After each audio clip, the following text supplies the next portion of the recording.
صرف ایک منٹ. بچے کی ہر خواہش پوری کرنا محبت نہیں ہے، بلکہ کبھی کبھی انکار بھی سب سے بڑی تربیت ہوتا ہے.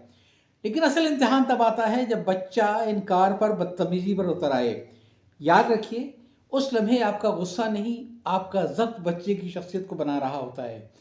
آپ چیخیں گے تو بچہ بھی چیخنا سیکھے گا.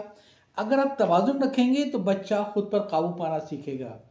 بچے کو یہ ضرور محسوس ہونا چاہیے کہ اس کی بات سنی جا سکتی ہے، لیکن بدتمیزی برداشت نہیں کی جائے گی. خاموشی سے رک جانا، نرمی سے کہنا کہ آرام سے بات کرو تب میں سنوں گا.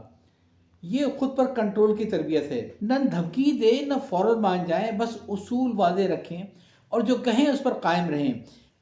جب غصہ ٹھنڈا ہو جائے تو بچے کی دل کی بات سنیں. اسے سمجھائیں کہ غصہ آنا فطری ہے، مگر بدتمیزی غلط ہے. یاد رکھیے، بچے نصیحت نہیں بلکہ آپ کا رویہ نقل کرتے ہیں. گھر کا لہجہ نرم ہوگا تو بچہ بھی نرم ہوگا. حد سے زیادہ سختی بچے کو باغی بنا دیتی ہے، اور حد سے زیادہ نرمی اسے بدتمیز. اصل تربیت محبت، حدود اور تسلسل کے درمیان توازن کا نام ہے.